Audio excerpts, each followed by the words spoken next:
Luke, good to see you. Today's question, should you really be exchanging that annuity? Before you exchange an annuity, there are several questions that you should consider first because there are many situations where an exchange or transfer is not a good idea.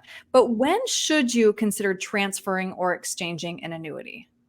So to start on this, there's such a myriad of different types of annuity products, and so there's going to be varying factors that are going to play into this. The big ones are usually going to be if your rates are changing, so that your future outlook of your performance of your annuity does not look the best, or if you're outside of a guaranteed term, the end of a fixed annuity that was only fixed for a certain period of time, or something like that.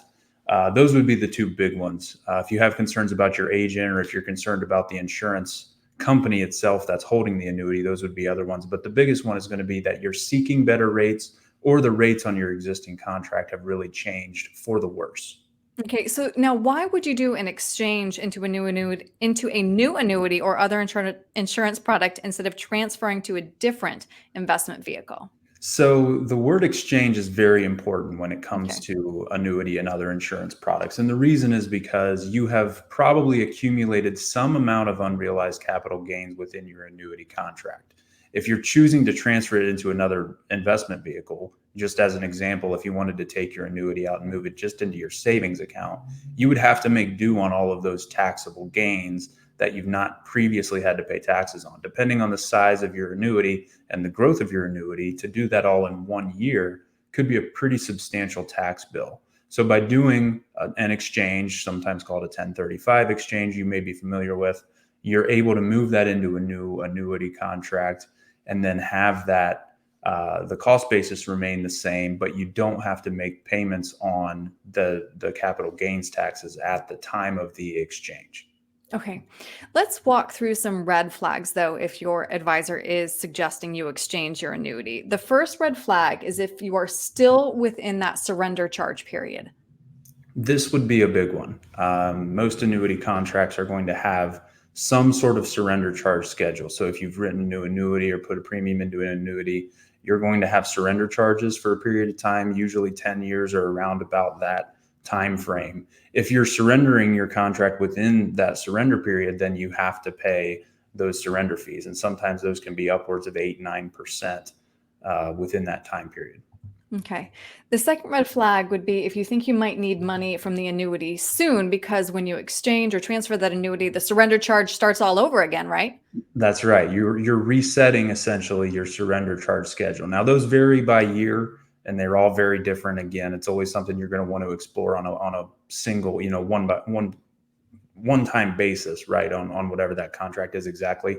But in general, if you're planning to take money out of an annuity soon, within a 1, 3, 5 year period of time, it may not make sense to do an exchange at that point. Okay. And then the third red flag, this one seems a little bit obvious to me. You're not being offered any added benefits or a guaranteed lifetime rider. Yeah. So again, there are so many different types of annuities, and a lot of times these are brought out for different purposes. So maybe you did get it so you could eventually set up a guaranteed income stream. Maybe you're looking for something that's more centered on accumulation and growth. If you have an existing guaranteed lifetime rider, and this can be called a lot of different things. It's a lifetime income benefit rider, guaranteed lifetime withdrawal benefit. If you see those words at any place on your annuity contract, be very wary of replacing it, because that's something that's probably accumulated over time, and it gives you the ability to turn on a guaranteed income that's going to pay you out in essence like a private pension plan. Hmm. And so if you have those things and your current agent is suggesting an exchange, it's something that you're going to want to make sure you double check that you're not losing benefits by exchanging the existing annuity. Right. And that is key. I feel like if ever you feel pressured, it's so valuable to get a second opinion. So, Luke, if somebody would like to talk this through with you so that you can look at their annuity and whether it makes sense for them to exchange or transfer, what's the best way to reach you? Yeah, so as always, they can reach us at our website at iconberryretirement.com or by phone at 937-498-1128. I think the word annuity itself carries a certain connotation with Of course. people, and a lot of times that has a lot to do with confusion or frustration. But there are places and nice fitting pieces where annuities make a lot of sense for a lot of people. And Mhm. it's a conversation, again, that you're going to want to have where you're really understanding the ins and outs of what you've got going on. Right. All right. Luke, thank you so much for taking the time to talk this through with me. Thank you.